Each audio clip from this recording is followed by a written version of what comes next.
Warhammer 40k is coming around the corner, and if you haven't heard about it yet, then what rock have you been hiding under? In this video, we're going to go and talk about 40k 8th and some of the changes in profile weapons and their data sheets. Before moving on, remember to check out the WC website for more gaming resources and see what our other producers are doing. Also, if you like what I'm doing on this channel, please consider becoming a Patreon. This will help me consistently release videos and other gaming goodness. Okay, Warhammer 40k 8th edition. I'm really looking forward to this one. I played 7th a few times and it killed my interest in the game. To me, it just got too convoluted. I went back to mainly skirmish games, and that's what I stuck with for all this time. Now, if you've been following my channel long enough, you probably heard me complain about Warhammer Fantasy Battles and how AOS killed it for me. See, to me, 40k is the easy fun system, and Fantasy Battles was the overly, supposedly involved stack of rule Bible game. However, nowadays, who has that kind of time to play these long games anymore? You block out the time to play the game, and most of the time you end up looking up or arguing about rules.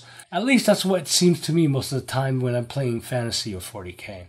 That's when I decided to try a few games of Age of Sigmar. Oh man, did I do a 180 on that. The game is simple, yet still strategical.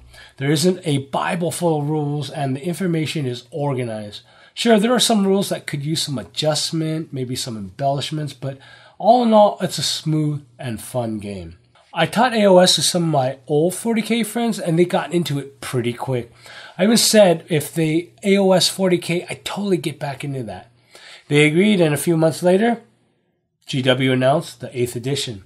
Now, they said they're not AOSing 40k, but in reality, at least rule-wise, they are. In fact, I think they are improving on the AOS rules. Some people say, oh, they're just going back to the 2nd edition rules, blah, blah, blah, whatever. The fact is, now is now, and this is what they're doing, and I'm loving it. Let's talk a little bit about some of the changes. There's not a full list of stuff in these videos. If you want to see a full list of stuff, check out the WC website under the 40k 8th featured topic. First, they are pushing the fact that there's 3 ways to play 40k. Open, which mainly allows you to play anything against each other.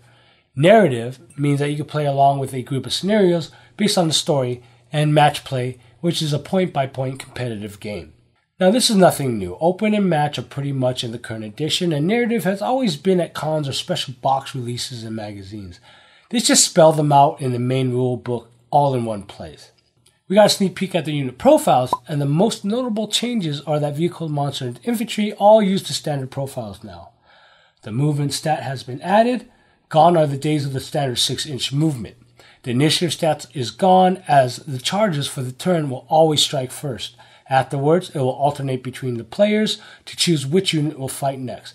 We'll talk about that more later. Weapon skills and ballista skills are now standard rolls. In other words, no charge to look at, just roll a 3+ or a 4+ to hit.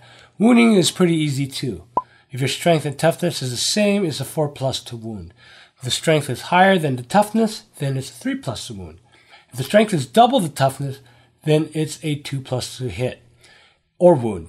It also goes the other way. Strength less is 5+, strength less than double is 6+.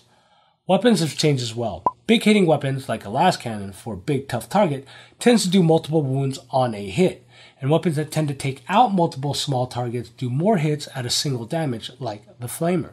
AP now is what rend is in AOS. It's a negative modifier to saving throws. And gone are the days of those cumbersome templates that somehow, for some people, can cover more models if you look at it at a specific angle. Yeah, we know who you are. Twin link weapons in the new edition will get double the number of shots instead of letting you re-roll. Combi weapons now allow you to shoot both weapon options at the same time at once at a negative 1-hit modifier, or shoot one or the other without a modifier, whereas in the current edition only allows you to shoot the specialist portion once per game. Since templates are gone in this new edition, explosive weapons will do a random number of shots, which will move things along much faster and get rid of those template angle looky-loo players. Again, you know who you are. In 8th edition, all units will have their own data sheets, which is wonderfully organized. Gone are the days of looking through 2 or 3 books just to find specific information. Everything is neat and tidy under 1 or 2 pages. What you will also notice at the bottom of the data sheets are keywords. These are used to build detachments for Battleforged armies and also trigger keywords for specific abilities and synergies with other units, like commanding units. Well, there you have it. Let me know what you think about the 40k 8th edition so far. In the next video, we'll talk about the phases in the upcoming 8th edition. For more information on 8th edition, check out the Warhammer community website or check out the featured topic on the WGC website. And don't forget, if you like what I'm doing here, support me and the WGC by becoming a Patreon. Sub if you haven't, like if you like, and share where you can. I will see you later.